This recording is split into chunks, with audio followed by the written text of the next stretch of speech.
तारी सीता हो मैया। क्या बात है? सीता हो मैया। पहला नया नावा से लो पूछा तारी सीता हो मैया।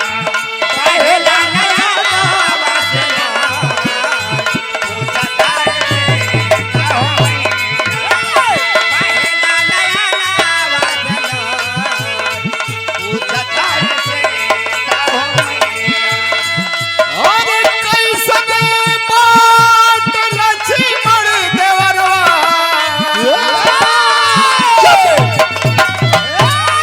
बाबा और कैसन बात लक्ष्मण देवरवा कैसन प्रभु की तारी सीता हो मैया। क्या बात है? तारी सीता हो मैया। पहला नया नावा से पूछा तारी सीता हो मैया। पहला नया नावा से लो पूछा तारी सीता हो मैया। वाह भैया देखा गाना बहुत वाह भैया लेकिन गावे के तरीका होए के चाहिए। इस साथी के माध्यम से कटपीस आप सबके बीच बीच में सुने के मिले। इन्हों सबका कुछ फर्क पड़ी के बाद इस सब पूर्वांचल वाले गवैयन के गीत गाए ये लिए वही में भाग जाते। सावन के महीना में दो प्राणी यात्रा है बाइक से और रोड के ऊपर भीड़ देख के और श्रीमान जी के एक्सीलेटर थोड़ा तेज रहा तो पीछे बैठी यहाँ कहीं की सुनते है हो कहीं बोला कि दिखता रोड पे भीड़ बा कंवरिया के मेला बा लेकिन गीत के माध्यम से बा देखा दुल्हन दुल्हा से ये कहत बा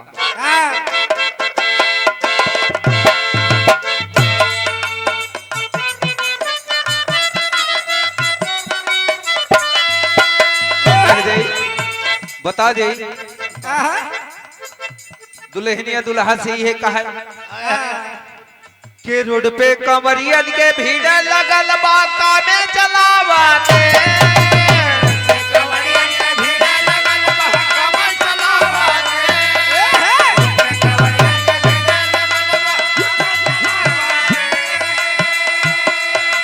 रोड पे कंवरियन के भीड़ लगल बाका में चलावाते पिया ड्राइवर हो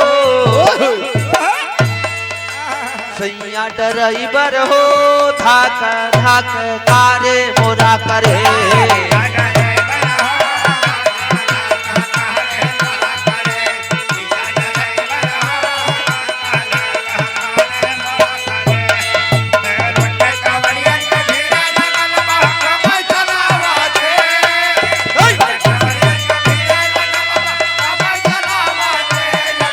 ड्राइवर हो धाक धाक कारे मोरा करे पिया ड्राइवर हो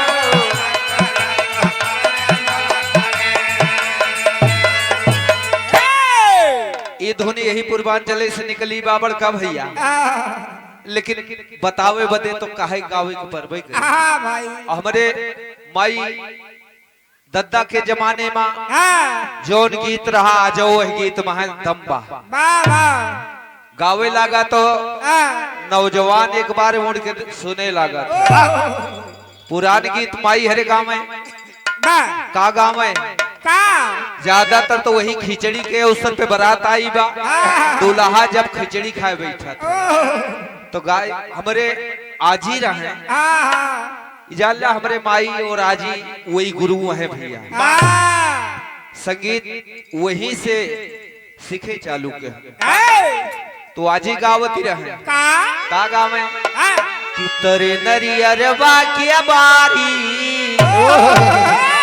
हरे तारा नरियरवा की बारी ऊपरा श्याम गेंदा लगाएदा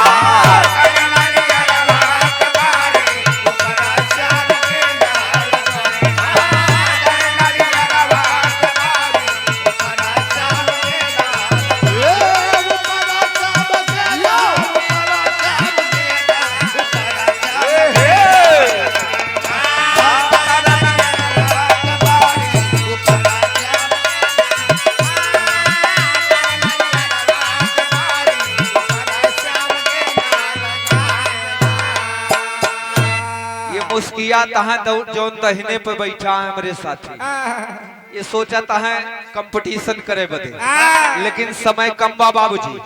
आप सब जानता है 95 किलोमीटर चल करके हम लोग आए हैं, जाना भी है।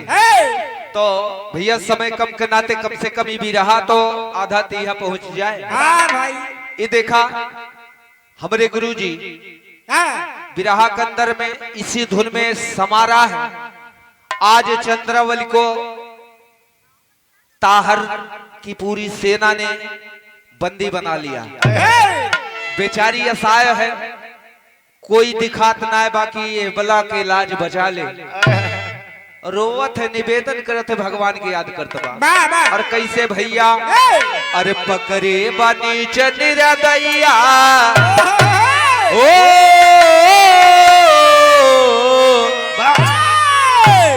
अरे पकड़े बानी चनिरा दैया मदता करा कृष्ण कन्हैया।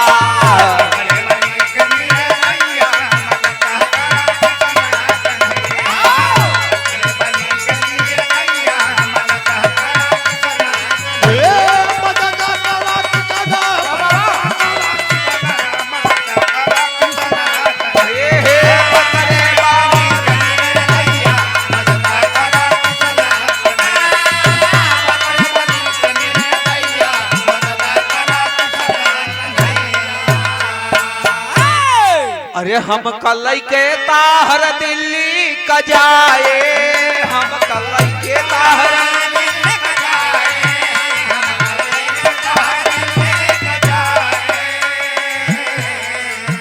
चंद्रावली रोत ब्या, आंख से सावन बरसत बा बाबूजी, लेकिन भगवान के याद में गुहार लगावा था। क्या बात है? का कहे हम कल है ताहर अरे दिल्ली का जाए, अरे सगर इज्जत स्वामी पार्टी हो जाए, सगर इज्जत स्वामी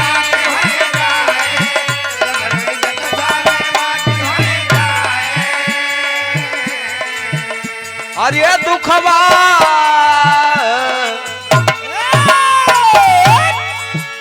अरे दुखवा में हाय दैया दुखवा, हरे दुखवा में हो जा सहैया मदता करा कृष्ण कन्हैया।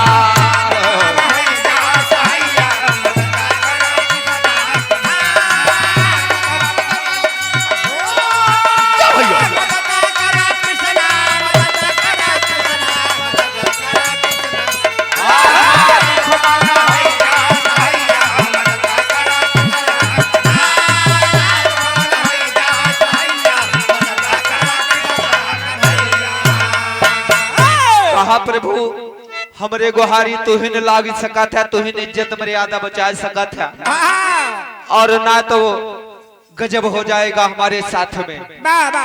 कहे दुखवा में हो जा सहैया मदता करा कृष्ण कन्हैया।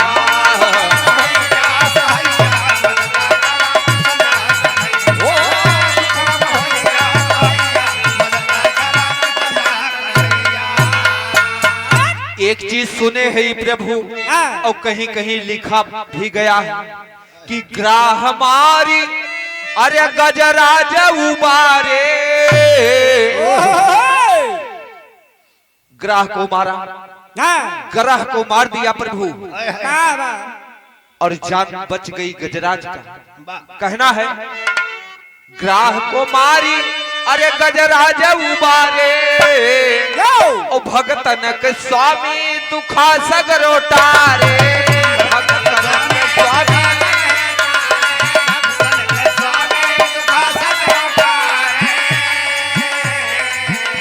अरे मुरली हाय दैया मुरली,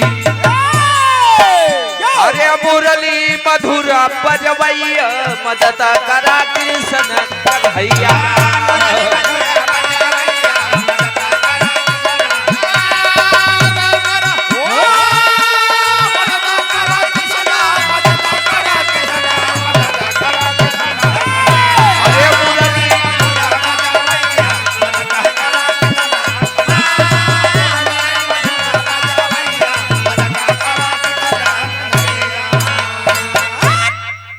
और एगो बात रो रो करके चंद्रावल बेचारी प्रभु के कहत बा कि द्रौपदी के लजिया हरे सभा में बचाया।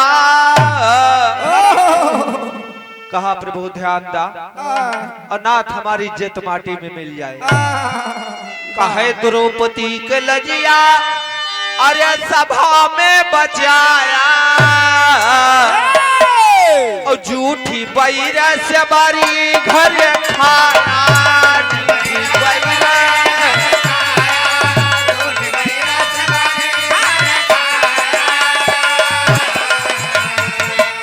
हरे टेर सुना है दैया टेर सुना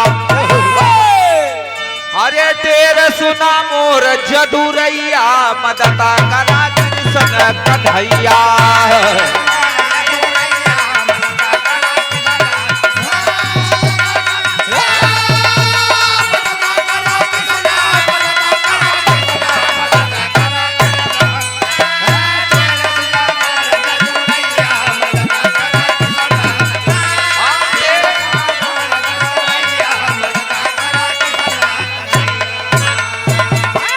अगर हमारी इज्जत यह बाजी के हाथे बिकी तो प्रभु ही जान ला।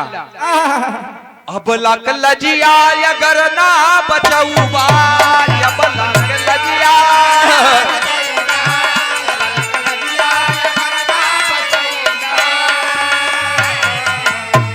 अरे कह अब लक लजिया अरे अगर ना बचऊबा और हम कजियता राम धीरज न पाऊबा। हम कजियता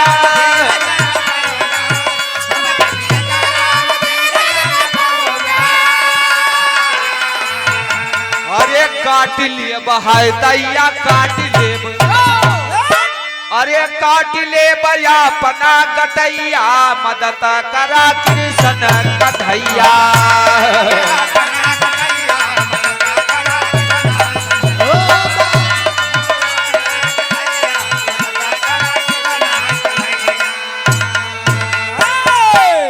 मुरलीधर का याद की ही झटके से हाथ छुड़ाई है। चंद्रावल कहती रे पाजी क्यों करता बरियाई है। अगर पता पाई है हमरे जो वाला उदल भाई है तनके भरमा तोर गटैया वे दे है यलगाई है।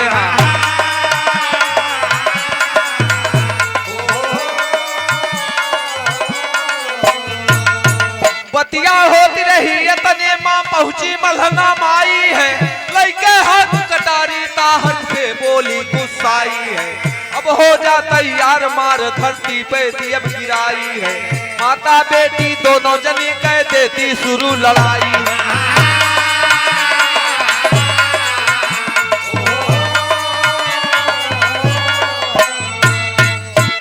माता बेटी दोनों जनी कह देती शुरू लड़ाई है। चढ़गोड़े पे करे चढ़ाई यस जौहर दिखलाई है।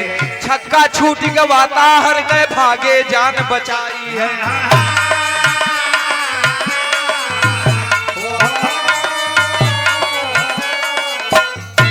अरे राम धीरज कहें देखी दशा चौहान गए घबराई है। आते समझ मनामा सोचिए का उपाय। दोनों की ही काम मर्दाना और ताहर बन के भाग जनाना। ऐसा हुआ समर घमासाना पाना पार कठिन भय हल चल दी मचा।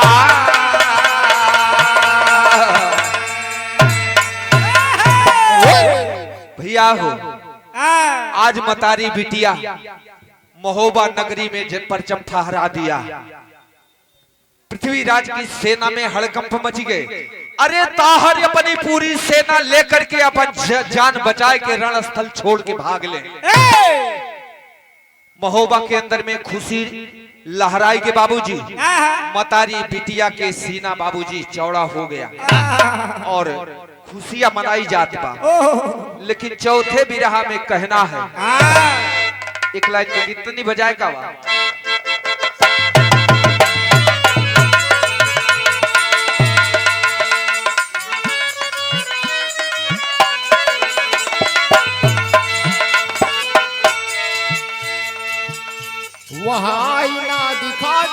खुदा की कसम मुझे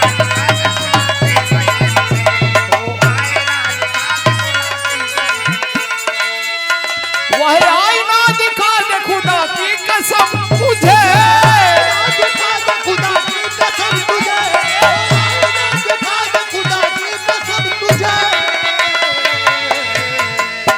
वह आईना दिखा दे खुदा की कसम मुझे जिस आईने में आए सनम तू नजर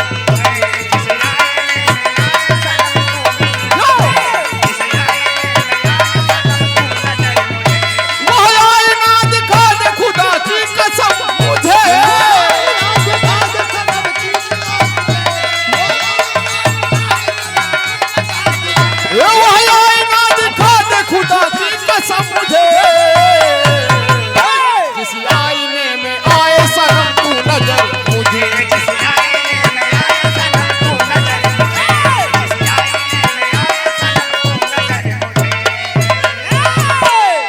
बहुत अच्छे राम लॉर्ड भैया, ये हमारे साथी यही अमेठी जिला के रहने वाला है भैया। मेहनत बहुत कई डारे हमारे राजेंद्र भैया जो हारमोनियम बजावता है इनका लख लख मुस्कियाता है कि आज खूब बढ़िया जवन बा हमारे साथे पेश आवता है। बतावत रहे हमसे घर हूँ खाई चल रहे हमरे सब तो भैया लाखन कोस मतलब देखा कई कोस से दूरी से आवा है 95-96 किलोमीटर दूर से करीब 30 कोस दूरी से। और चाय पिए के नसीब ना भवा ये परतोस तिराहे पे चाय पिएगा इनसे पूछे थे कहे कि खाना वाना खाए किया होते अच्छे रहे खाए लिया ठीक बा, लेकिन जब यहाँ भैया जी प्रधान भैया खाना खाए बदे कहा लागे तो ये पहले आगे आगे और खाए के जब फिर आवता कहा था हम 10 मिनट अगर आराम कहीं मिल जात आराम कहाँ मिलत भैया जनता सामने बैठी बा समय एकदम जर्जरात बा की कार्यक्रम चालू हो जाए आराम कहाँ से करबे आवाज ना खुलते कहता है भाई वो जी ना ठीक रे सुन सरा वाली मैया की